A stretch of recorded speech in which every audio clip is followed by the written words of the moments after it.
Ang dami. Bili tayo. Ano ba lang, Nong? Ayan guys, ayan.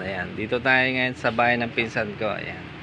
Yung pag gumagawa sila ng mga sidecar, kung ano-ano pa, yung mga tricycle, about sa tricycle, yan. Kung gusto nyo magpagawa, punta lang kayo dito sa Santa Cruz. Santa Cruz Zambales kay Chito Sidecar. Ayan pinsan ko, ayan si Chito. Ayan yung yung pinsan ko, ayan. Ito check nyo na yung ginagawa niya, ayan oh. Gwapong-gwapo nga yung ginagawa niya sidecar, oh. Ayan, kung sino man may gustong magpagawa, dito lang kay Chito Sidecar. Dito makita mo lang to along sa tulay ng boundary ng Malabago tsaka Gama. Ayan. Chito Sidecar. Makita nyo naman dyan sa labasa, mayroon dyan nakapaskil. Ang galing gumawa ng pinsan ko. Ayan, tignan nyo yung mga gawa niya.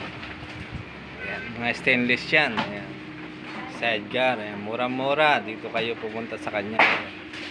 Ayan, tignan mo, kompleto yan sa gamit. Ayan. Ito, mga bago nagpapagawa sa kanya. Ayan. Stainless, kahit anong design. Ayan, punta nyo rito.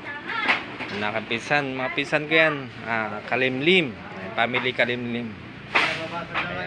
Ayan, pinsan ko. Ayan. Ayan, gumagawa, oh.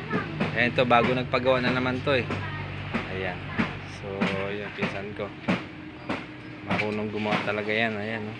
Improvise ko lang. Oo, improvise. Kahit anong design, kaya niyang gawin. Basta sabihin nyo lang sa kanya. Ayan. Dito lang yan makikita sa Barangay Gama. Ayan. Malapit sa may tulay. Ayan. Boundary ng Malabago, Barangay Malabago, tsaka Gama. Ayan guys. Okay, thank you so much sir. Thank you for watching. At team nyo lang kami at ituturo ko kayo kung saan kayo pupunta. Ayan. Okay. Sige na, hindi Ayan, pinsan ko. Ayan.